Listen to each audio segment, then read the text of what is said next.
Bank Black, that's the message of the new movement to increase deposits at black-owned institutions. But the concept is not new. Just one day before he was assassinated in 1968, Martin Luther King Jr. delivered a speech stressing the importance of showing our power through our dollars. In his famous "I've been to the mountaintop" speech, he said, quote, "We've got to strengthen black institutions. I call upon you to take your money out of the banks downtown and deposit your money in Tri-State Bank. We want a bank-in movement in Memphis," end quote. That was April 3rd, 1968. The Tri-State Bank, of course, was a local black-owned bank in Memphis where, at the time he made that speech. Folks, so now hip-hop activist and Killer Mike took to the airwaves in Atlanta, echoing King's clarion call for another local bank-in. We don't have to burn our city down, but what we can do is go down to your banks tomorrow. You can go to your bank tomorrow and you can say, until you as a corporation start to speak on our behalf, I want all my money. Right. And I'm taking all my money to Citizens Trust.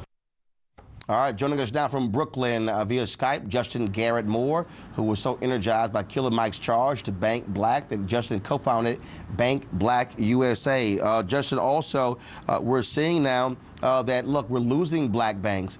Chicago, same thing when it came to Seaway Bank. So it's third largest collection of African Americans in the country. No black banks in that city. Right. Yeah, the loss of these black institutions is something that we really need to be concerned about. In 1994, there were 55 black-owned banks in the U.S., and today we've only got 20, including, as you mentioned, Seaway that was just sold. So really having a movement of people to move their deposits and move their money into these banks is really critical to make sure that we have the financial foundations for these institutions to succeed. And when you talk about this particular movement, what have you seen thus far in terms of success? Mm-hmm.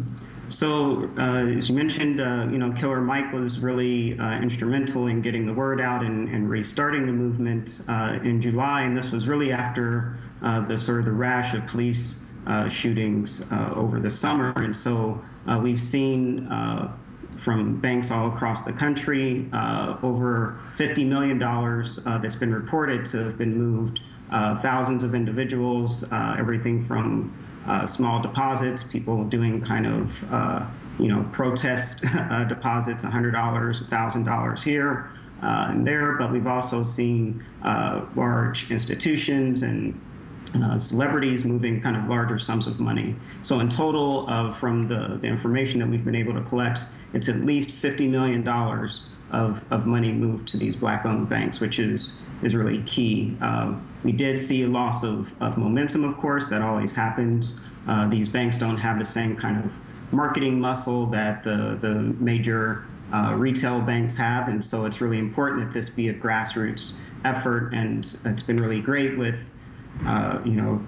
Donald Trump's election and Martin Luther King Day and Black History Month. There's been a recent revival of the interest in banking black, and so we've seen Angela Rye going on the Breakfast Club and sort of getting the momentum started again. And so we've really seen a lot of these banks get some new life and new energy from not only the deposits, but also just the attention and the potential to get new customers, to rethink their services, to modernize, and of course the end goal ultimately to in turn provide better financial services and lending to the black community. So we've been seeing One United Bank, Liberty Bank, Citizens Trust, many of the black-owned banks have increased their efforts with financial empowerment programs, just getting the word out and getting people to think about the economic picture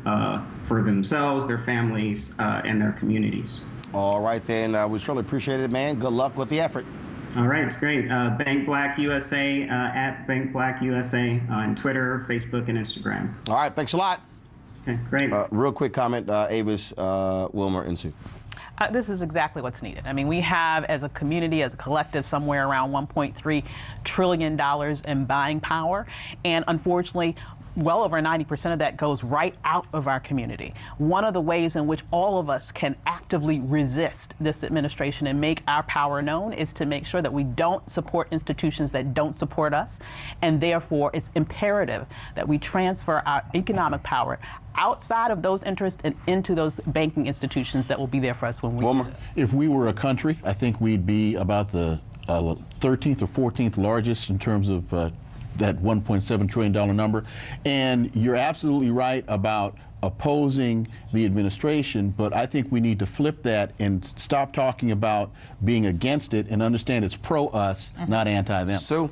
Look, I 100% support someone who has a solution-driven approach, a market-driven approach to a problem. I think this makes sense. It makes much more sense than holding up a picket sign or, going to a protest. Do something with your money, do something for your community. That's the way to go. Actually, all of them make sense. So you could protest, have a picket sign, have a march, and do this because it's all effective. More effective. Actually, I won't say it's more effective because we have a history of how the other stuff works too. We just quoted Dr. King. He did both. Kickstart your day at 7 and get the news you need from the perspective you want. NewsOne Now with Roland Martin. Every weekday morning at 7 on TV1.